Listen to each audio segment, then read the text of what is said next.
ఇటీవల కాలంలో కలెక్టర్ గారు అనవసరంగా ఈ ఆలయ నియోజకవర్గంలో కొన్ని చర్చలు జరుగుతూ ఉన్నాయి. ఆ చర్చలు పుస్తకాలు నేను నిన్న వార్తలు చూసా. కొంతమంది మాఫియా ఉందా కలిసి ప్రజాప్రతినిధులను దొంగలు చేసే కార్యక్రమం చేస్తా ఉన్నారు. దీనిపై సమగ్ర విచారణ జరగాలి. అసలు ఎవరు ఏం చేస్తా ఉన్నాడు, అటవీ సంపద ఎందుకు తగ్గుతా ఉంది, ఎందుకు ఎక్కడ ఈ భూమ పంచాయతీ జరుగుతా ఉంది పైన సమగ్ర విచారణ చేసి అది మా ప్రజాప్రతినిధులను తప్పు చేస్తే నిజంగా తప్పు చేసిన మీరు ఓపెన్గా ప్రకటించండి.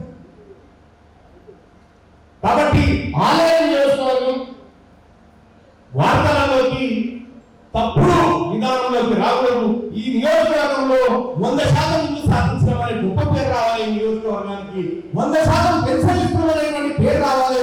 కానీ ఇటీవల కాలంలో జరగలేదు. కార్యక్రమం మరి అధికారుల నిర్లక్ష్యమా ఇంకో చూడండి. కానీ ఎట్టి పరిస్థితుల్లో ఈ నియోజకవర్గం ఇది మిగతా నియోజకవర్గాలకు ఆదర్శవంతమైన నియోజకవర్గంగా ఉండాలి.